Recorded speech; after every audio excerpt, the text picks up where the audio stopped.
Nah, sekarang tumit antum buka. Bukan itunya dirapatkan, tumitnya dibuka. Bukan, dibuka. Afwan. Ya, ini dibuka. Nah, seperti itu. Jadi kalau lagi ngatur shaf, kakinya jangan seperti kipas begini ya. Tetapi ini tumitnya dibuka dan ukurannya ukuran standar pundak ini ukuran standar ya. Maka telapak kaki antum buka seukuran itu saja. Tidak usah masuk ke shaf orang di sebelah. Ya. Ini serius memang karena kadang-kadang ada orang badannya kecil kakinya besar gitu kan. Atau dia ikuti sejadahnya. Nah, ini manfaatnya kalau kaki rapat begini, otomatis betis juga ketemu, pundak pun ketemu. Ini yang masuk dalam hadis Nabi SAW. Siapa yang sholat seperti ini tidak akan dimasuki oleh syaitan di antara safnya. Sebagaimana Nabi SAW mengatakan, rapatkan dan luruskan saf kalian, jangan buat ada celah buat syaitan. Karena kalau dia ada, dia akan mengganggu sholat. Oke? Sekarang antum balik ke sana, balik ke teman-teman supaya dilihat tata cara sholatnya. Coba takbir Allahu Akbar seperti yang kita sudah pelajari. Ya, ininya dihadapkan ke depan, ini rapat ya. Ini jarak kurang lebih 1 jengkal dari sini.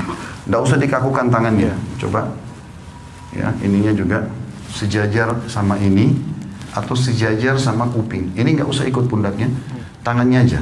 Ya, antum nggak usah takut, saya tidak hukum. Coba dilenturkan saja, lihat saya, dilenturkan saja tangannya. Nggak usah kaku. Ini semuanya ke depan dan rapat. Sejajar dengan pundak atau sejajar sama kuping, ya. Ya. Ini ujung kuping. Dan ini standar tadi saya bilang. Ini standarnya. Takbir, kalau mau ruku juga Allahu Akbar, ya. Kalau mau sujud juga sama nanti. Sudah? Sekarang letakkan di dada saat takbir, ya, di ulu hati saja. Ya.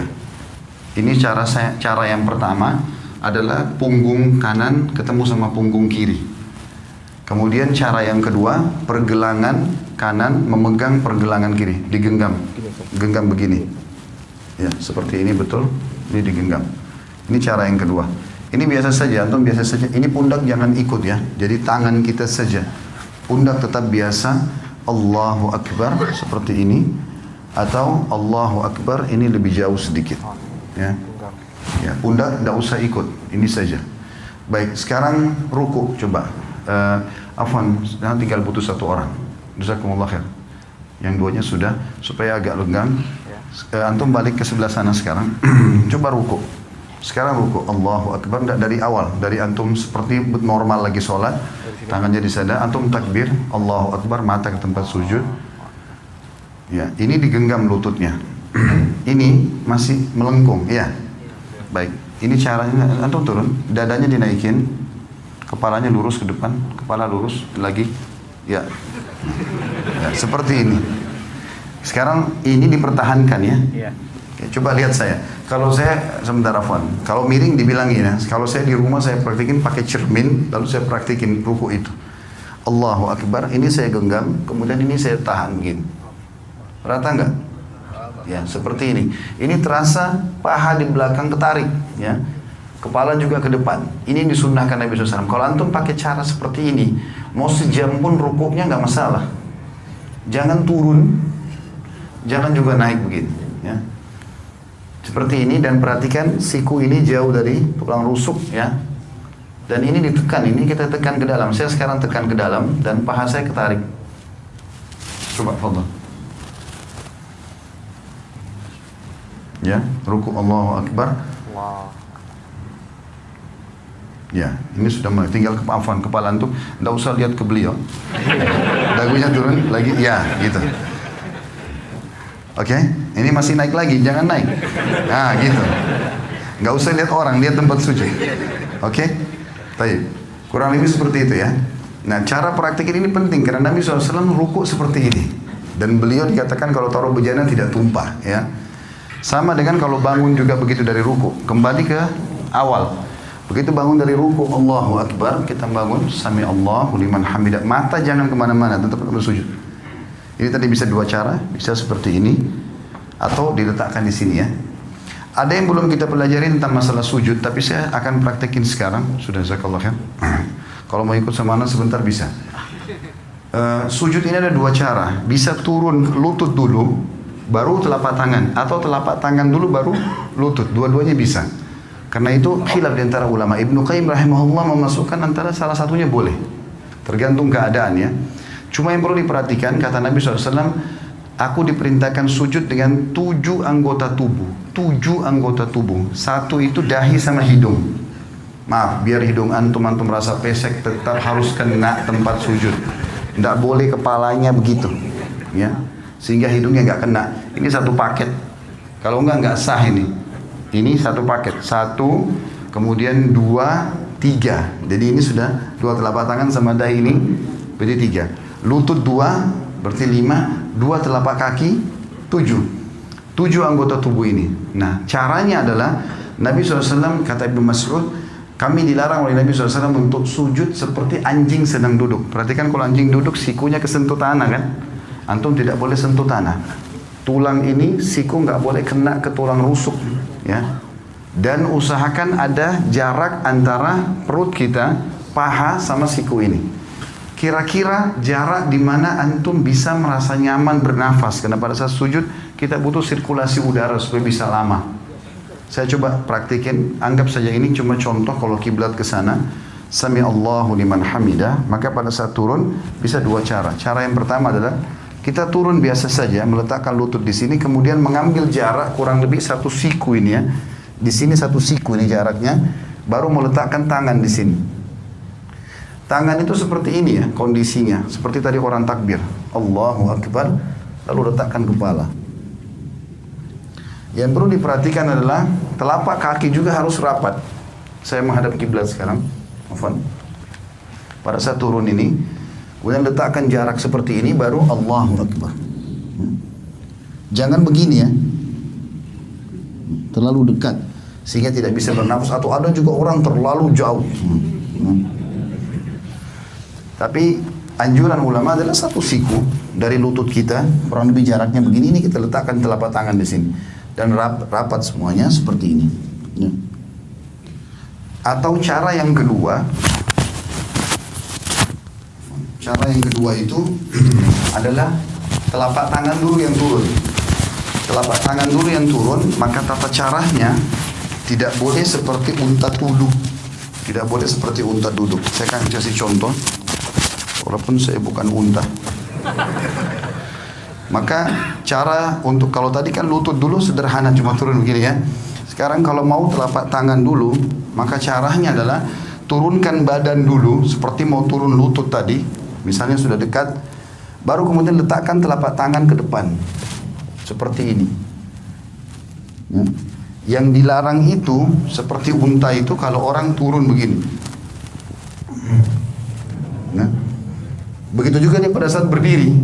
Orang berdiri dari sujud nggak boleh begini. Ya. Tetapi dia duduk dulu. Ya. Saya ulangi. Jadi kalau orang turun sujud yang kedua, kita turun seperti agak mendekati tempat sujud, kemudian baru letakkan telapak tangan ke depan, barulah kita sujud ya. Duduk di antara 2 sujud, menegakkan seluruh ruas tulang belakang sampai terasa dada terbusung ke depan, jari-jari tetap rapat, ujung jari-jari berada di ujung paha. Kemudian kita sujud lagi, Allahu Akbar. Setelah itu pada saat mau berdiri duduk dulu. Sunnah Nabi SAW duduk dulu, duduk seperti ini. Dan ada 2 cara.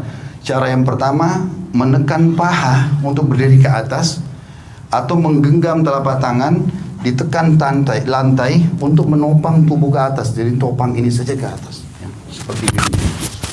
Dan kita tidak boleh sebagaimana tadi saya bilang berdirinya seperti unta itu ya. Terakhir tinggal masalah tahiyatnya saja. Tahiyat ini khilaf di antara ulama tentang 2 jenis duduk. Namanya iftirash atau tawarruk. 2 ya. Iftirash atau tawarruk. Apa itu iftirash? Iftirash itu duduk seperti di antara 2 sujud. Itu namanya iftirash ya. Kalau tawarruk, warak itu artinya bokong. Kita meletakkan bokong kita di tanah. Nah ini khilaf ulama. Kapan dikerjakan iftirash, kapan dikerjakan tawarruk? Imam Syafi'i rahimahullah berkata, duduk tawarruk tahiyat seperti ini, yang kita duduk, ya, seperti ini namanya tawarruk karena bokong kita duduk di tanah.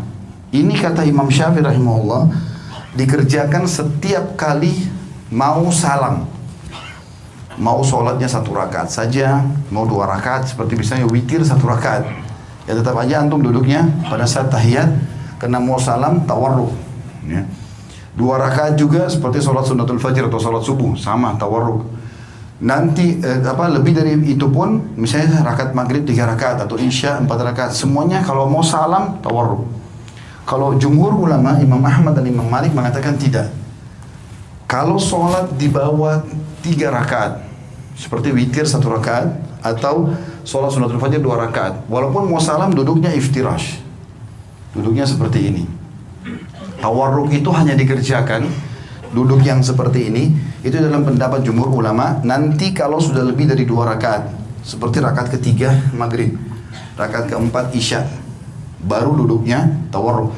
Dua-duanya ini boleh ya, karena ini khilaf diantara ulama. Kita nggak boleh nyalain orang. Jadi kalau antum lihat ada orang tahiyat kedua, ya tahiyat akhir misalnya, sholat subuh duduknya begini, jangan disalahkan. Karena itu pendapat Imam Malik dan Imam Ahmad, dan itu jumhur ulama.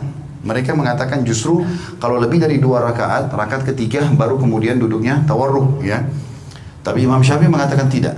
Jadi kalau ada yang sholat witir pun 1 rakaat sudah iftirash tawarruk, maka itu berarti mengikuti mazhab Syafi'iyah. Tinggal yang saya mau titik beratkan teman-teman, masalah salam dan tata cara mengubah dari iftirash ke tawarruk. Sekarang kan kalau iftirash itu seperti ini, telapak kaki kiri kita dipakai duduk, ya. Bagaimana caranya mengubah ini dari ini ke tawarruk? Perhatikan ya, caranya adalah cuma memasukkan telapak kaki kiri ke bawah tulang kering kanan. Contoh, cuma begini saja, ini dimasukkan, lalu kita duduk di tempat yang sama. Jangan begini, karena banyak orang kita begitu. Dia duduk begini langsung dia dorong orang ke sana semua. Jadi ini kena, semua kena. Dia nggak bisa duduk. Jadi cara yang benar adalah hanya memasukkan ini ke bawah sini saja dan duduk di tempat yang sama. Tidak berubah apa-apa. Saya tidak mengubah apa-apa di sini. Maka ini posisi yang harus diperhatikan.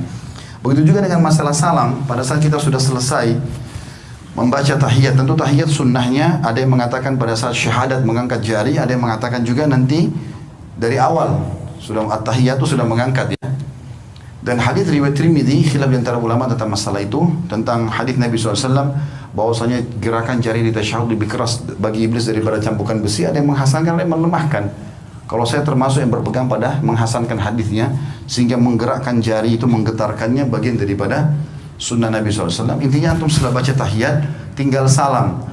Dikatakan Nabi SAW kalau salam terlihat pipi putih atau putih pipi beliau oleh makmum di belakang. Jadi seperti ini, Assalamualaikum warahmatullah. Terasa ini tertarik, tahan sebentar, baru Assalamualaikum warahmatullah. Badannya nggak usah ikut salam, ya, cuma leher saja. Assalamualaikum warahmatullah, Assalamualaikum warahmatullah. Sampai situ. Mengusap wajah nggak ada dalam syariat. Jadi cukup situ berarti sudah selesai sholatnya. Allahu a'lam. Ini tata cara.